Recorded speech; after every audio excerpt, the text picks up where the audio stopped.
Rocket launches and gunfire are raging into a third day between Israel and Hamas militants. As you look live at Gaza City, new this morning, Israel's defense minister is ordering a complete siege on the Gaza Strip, cutting off electricity and blocking off food and fuel deliveries. New updates in the past few hours bring the death toll in Israel up to at least 700. That includes 4 Americans. At least 400 people are dead in Gaza after Israeli retaliations. And the UN says more than 120,000 people in Gaza are displaced after airstrikes that destroyed housing units. The rampage in Israel included an assault on a music festival where attackers killed more than 250 people.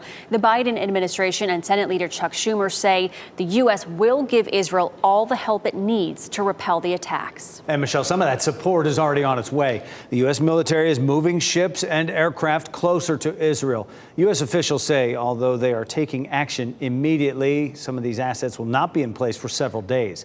They're also working on a plan to help evacuate Americans from Israel. As of right now, nothing has been decided, but officials say it may involve putting some Americans on Navy ships to get them out of there safely.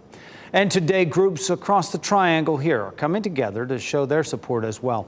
WRAL's Laura Levine is live in Raleigh this morning. Laura, this is hitting close to home for a lot of folks, and we're also hearing from Americans who are in Israel right now.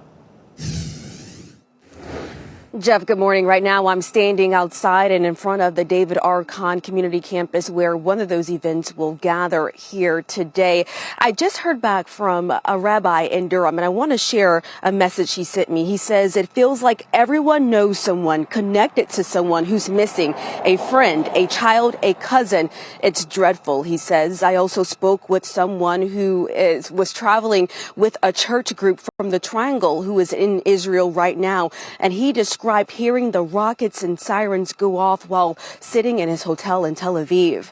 Now, they also described seeing Israeli militant groups canvassing nearby beaches and extra law enforcement at the airport. The focal point of the violence is in southern Israel near the Gaza Strip, but the devastation reaches every person of Jewish faith. Denny Zart spoke to me by phone as he and his wife were sitting in a crowded airport. He shared what he experienced when they had first arrived for their trip. It was very nice, calm and quiet, and then we heard some sirens and couple large explosions and some rockets going off. So the Jewish Federation of Greater Raleigh, they're the ones who are hosting this gathering today at the David R. Kahn Community Center. There's going to be local and state leaders here as well. Laura Levine, WRAL News, live in Wake County. And the Palestinian community is also coming together as this conflict grows.